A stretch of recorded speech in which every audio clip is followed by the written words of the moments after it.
This is the Ielts listening test. You will hear a number of different recordings, and you will have to answer questions on what you hear.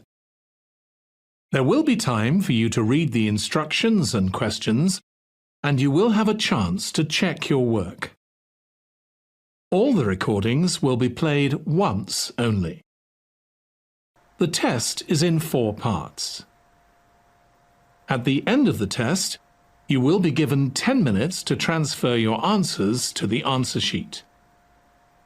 Now turn to Part 1.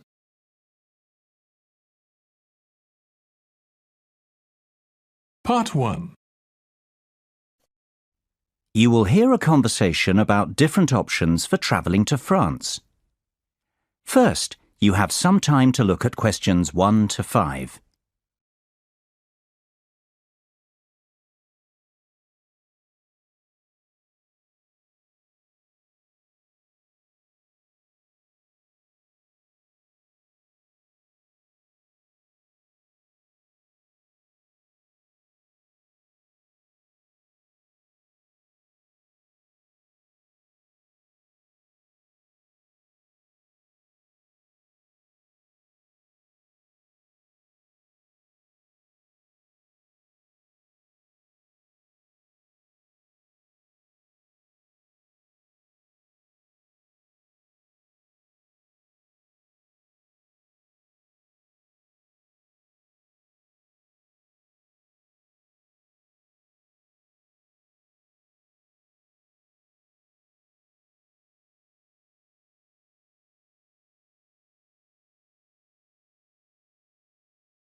Now we shall begin. You should answer the questions as you listen, because you will not hear the recording a second time. Listen carefully and answer questions 1 to 5. Good morning. Hi, How can I help you? I'm looking for information about travelling to France. I'm studying in Nice next year and need to go there in September. I'm thinking of driving, so I guess it's either through the Channel or by ferry. I think the ferry's a lot slower, isn't it?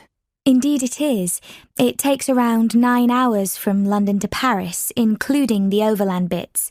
And usually it's more expensive too, unless you book well ahead of time. Then sometimes the ferry's more affordable. How much does it cost? Well, when you take the train and the ferry now, you must buy your tickets separately. Actually, I'd prefer to take the Channel. How much does that cost? That depends on your travel date and availability of tickets, but you can expect to pay about £50 each way for the car, in addition to your passenger fares. It's not cheap. No. Will you be using your car a lot while you're in France? Not really. But I'll have a lot of luggage, so it seems like the easiest way. Besides, I hate flying. Driving is never the easiest way to get from the UK to France, I'm afraid. And of course, your steering wheel will be on the wrong side when you get there. If you're not going to need your car when you arrive, may I suggest leaving it at home and travelling by train? It's much faster, more affordable, and you can take as much luggage as you need. There aren't limits. Oh, I didn't know that about the luggage. That's good. It would certainly be more relaxing, I suppose. OK, tell me about the train. It's definitely the most popular option these days. Eurostar has now captured over 70% of the London to Paris market from the airlines. And maybe this has something to do with the fact that 92.4% of Eurostar trains run on time, against just 65% of flights on the same routes. From central London to central Paris, Eurostar is faster than flying as well. And the Eurostar is what exactly? A train company? Oh, sorry. The Eurostar is the high-speed passenger train that runs from London to Paris via the Channel Tunnel. Eurostar can reach 186 miles per hour, and the journey takes just 2 hours 15 minutes. Before you hear the rest of the conversation, you have some time to look at questions 6 to 10.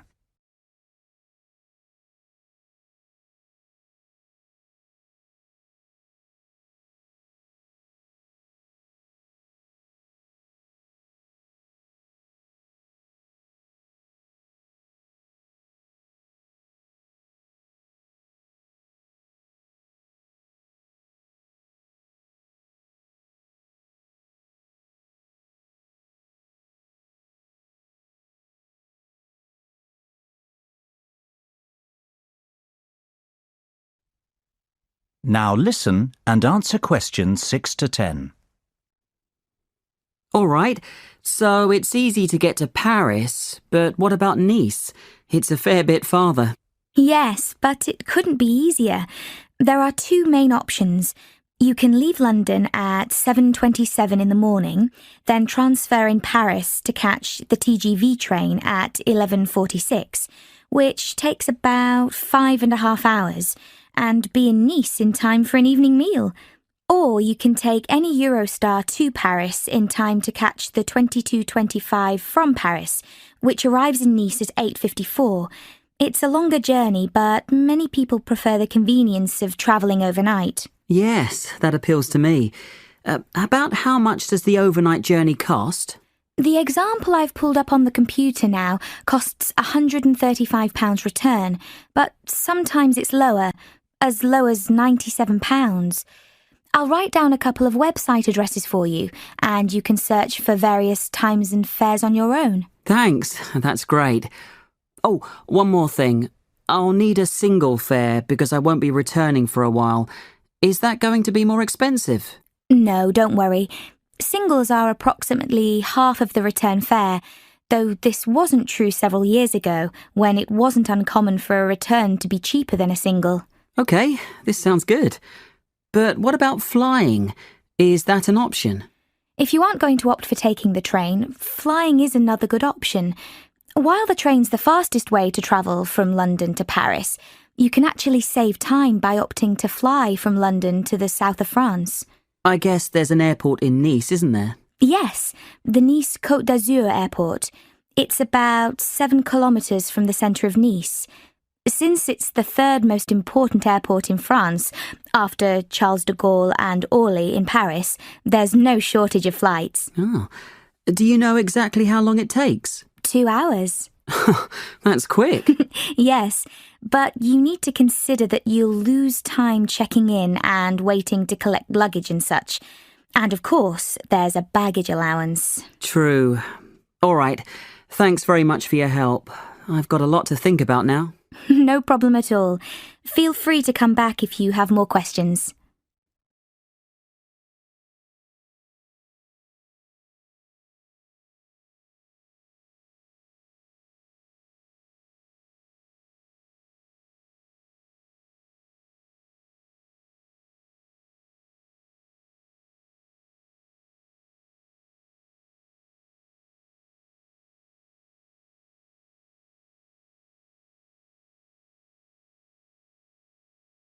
That is the end of part 1. You now have 1 minute to check your answers to part 1.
Part 2. You will now hear a guide talking about an architectural development in the city of Birmingham. First, you have some time to look at questions 11 to 15.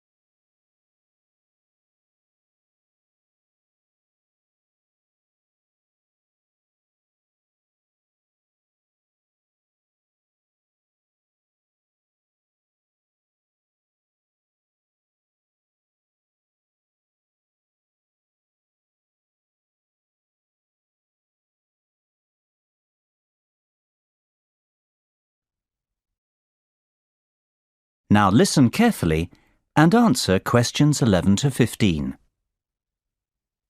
Good morning, ladies and gentlemen. Thanks for joining me on our monthly excursion to visit new architectural and city planning developments in our city of Birmingham. Today, as you can see, we're here at the development site of The Cube, and its construction is well underway.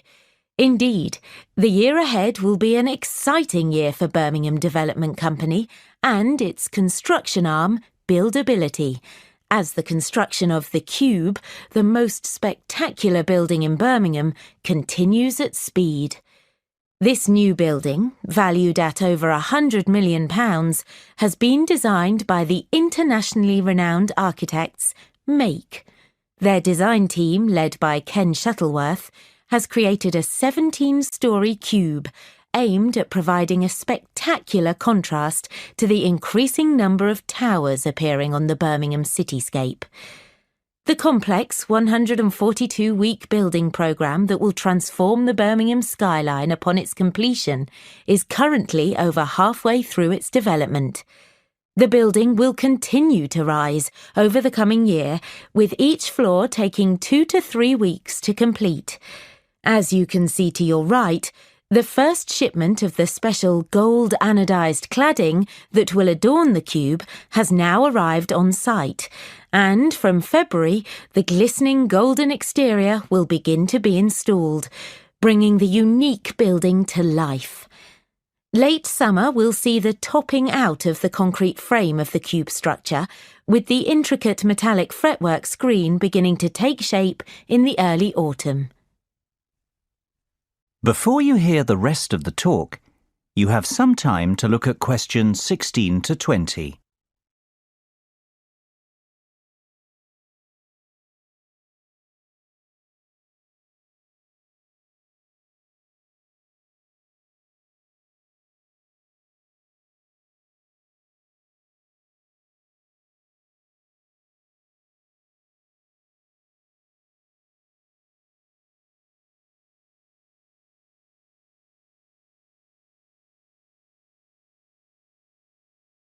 Now listen and answer questions 16 to 20.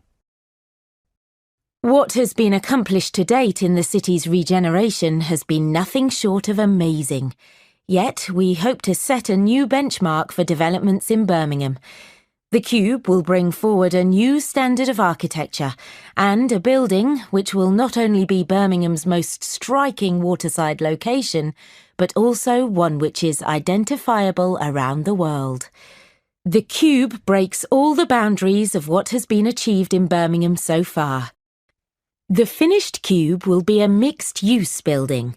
It will house the city's first rooftop restaurant with panoramic views, whilst a boutique hotel and residential apartments below will feature internal views over the twisting atrium.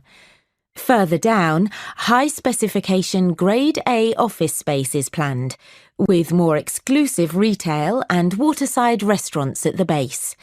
The mailbox has already raised the bar in the quality and calibre of our architecture, and the retail offerings, worldwide brand names, and stylish restaurants have given Birmingham a contemporary profile, rivalling the capitals of Europe. From the outset, the Cube's design team sought to create a new landmark building for Birmingham, which fits into its context and which draws people in. Lined with coloured glass and with an exterior clad in shimmering metal fretwork, the Cube has visible links to Birmingham's heritage in engineering and jewellery manufacture. It was essential that the building created a strong visual presence, immediately identifiable as a gateway to the canal and city centre area to the north. Our city is a city of the future, and as a futuristic building with phenomenal foresight in style and design, the Cube is indicative of our plans in how we see Birmingham developing. The Cube will help to elevate us onto a global stage. Now, let's go and have a look at the progress of the entrance gateway.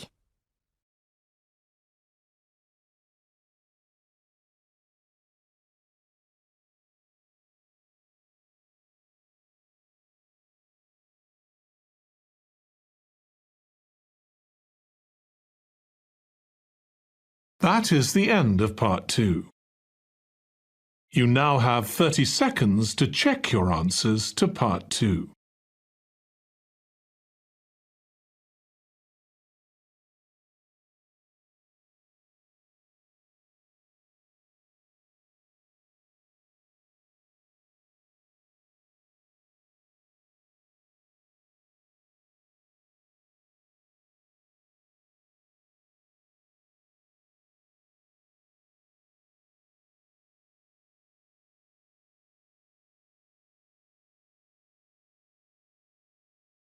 Part 3.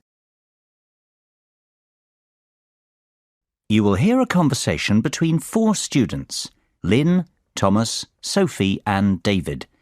They are talking about one of their tutors, Marlena. First, you have some time to look at questions 21 to 25.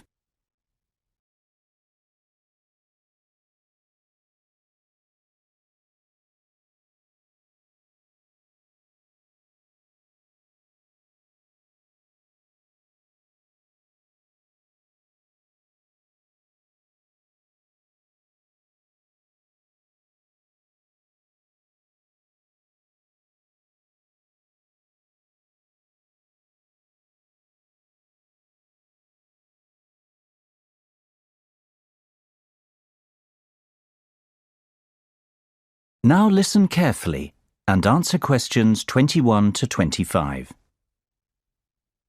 Thomas, let's not go to the lab. Let's just stay here in the student lounge and drink tea and review the chapter. You know we can't do that. We've a responsibility to turn up and make sure our tutor has understood the week's lectures. If we don't go, no one will ever even realise she's got the theories all muddled up. Oh, really? Sophie, it's awful. Marlena just opens her mouth and I'm confused. Really, Marlena's our tutor. Yeah, I gathered that. You lot have got no manners. I was in the middle of saying something. She'll say things that make no sense whatsoever, and I'm thinking I've misunderstood something, and I'm looking around the room and everyone has these looks on their faces of... disbelief and merriment. Maybe you do, Thomas, but we're not all geniuses. Really, I'll be so worried that I've got it all wrong. Then people start asking questions and by, we figure out that she's mixed something up. That's too bad. It's not a good situation at all. But surely you're exaggerating a bit, Lynn. No, it's awful. I don't know how she got through her undergraduate studies, much less got accepted as a postgrad here. You'd think our professor would have some idea about her abilities. Before you hear the rest of the conversation, you have some time to look at questions 26 to 30.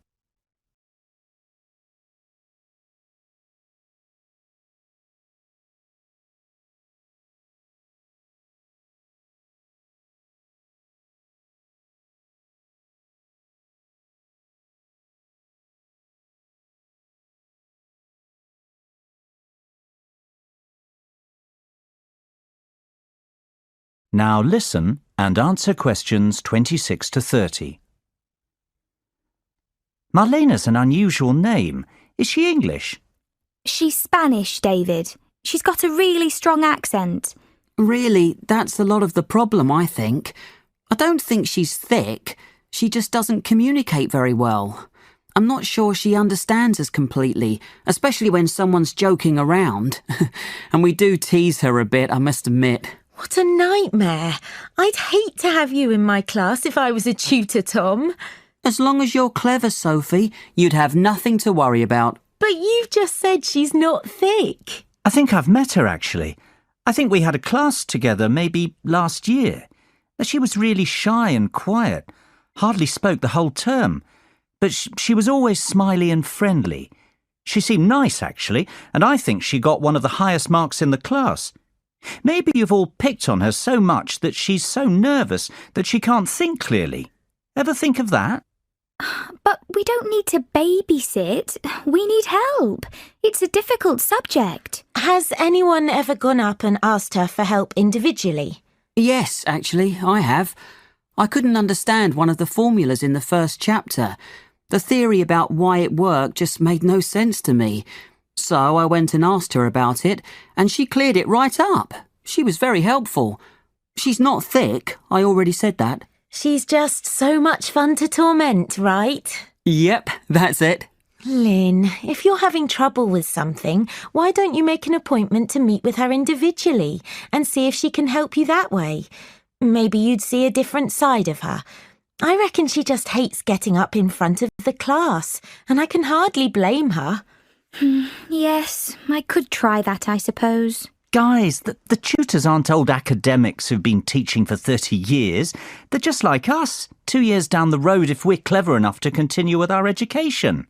I know I'd be mortified to get up in front of you lot, and I don't think I'll feel that differently in a couple of years' time.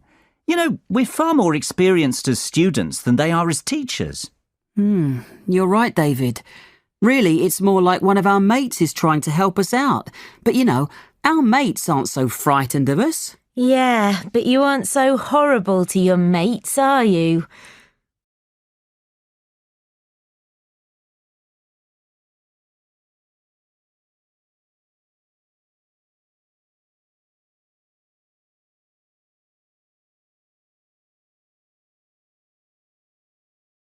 That is the end of part 3. You now have 30 seconds to check your answers to part 3.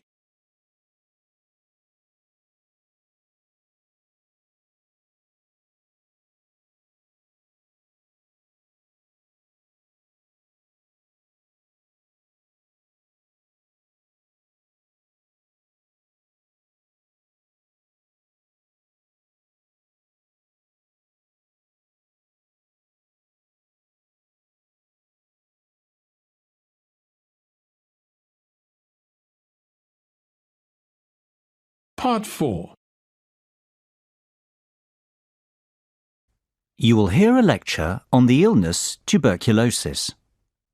First, you have some time to look at questions 31 to 40.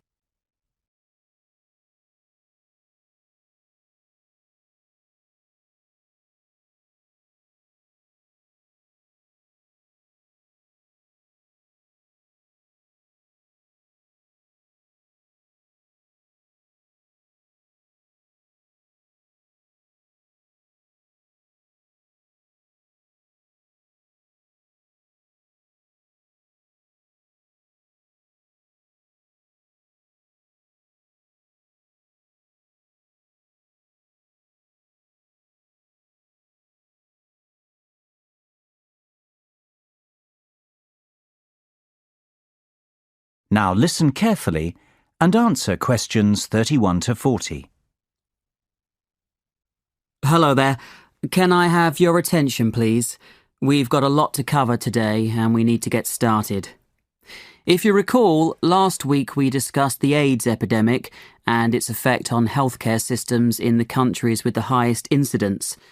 Well, today I'm going to speak about another significant disease that is rather closely associated with the AIDS epidemic: tuberculosis.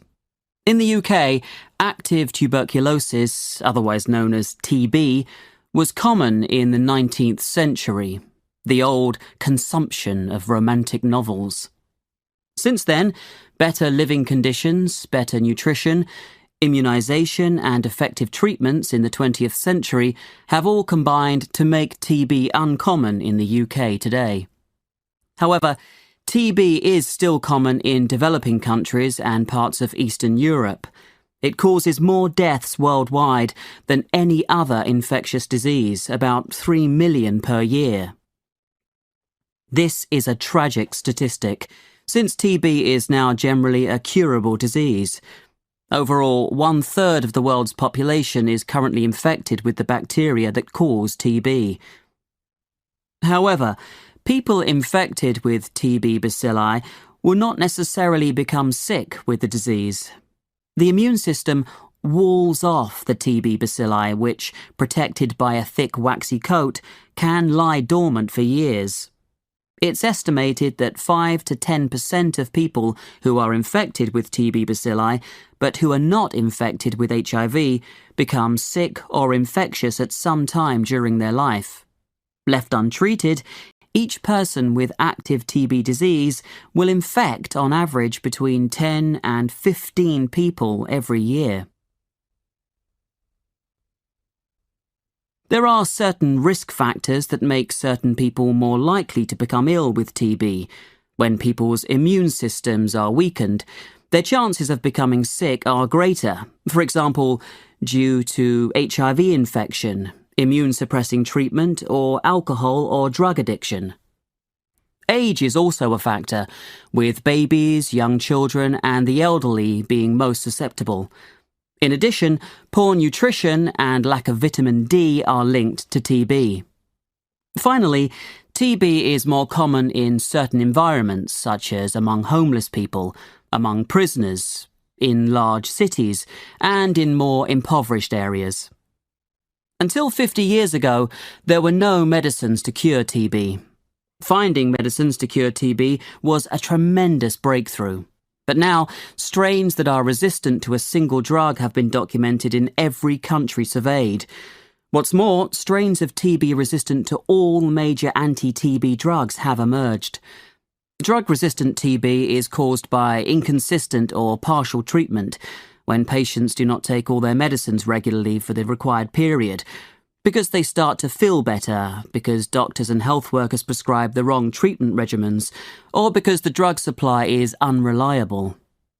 A particularly dangerous form of drug-resistant TB is multi-drug-resistant TB, abbreviated as MDR-TB, which is defined as the disease caused by TB bacilli resistant to at least the two most powerful anti-TB drugs.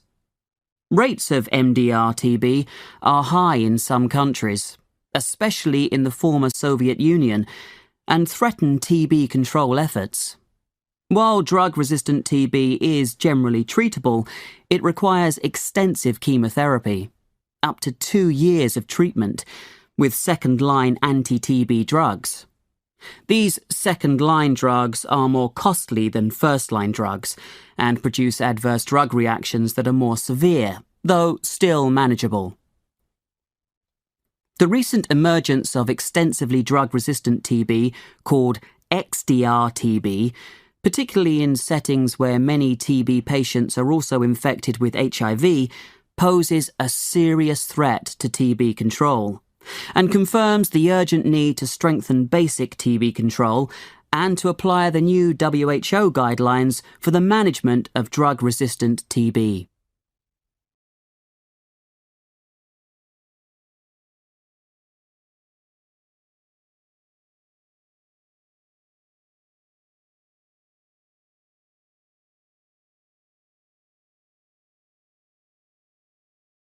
That is the end of Part 4. You now have 1 minute to check your answers to Part 4. That is the end of the listening test. In the Ielts test, you would now have 10 minutes to transfer your answers to the answer sheet.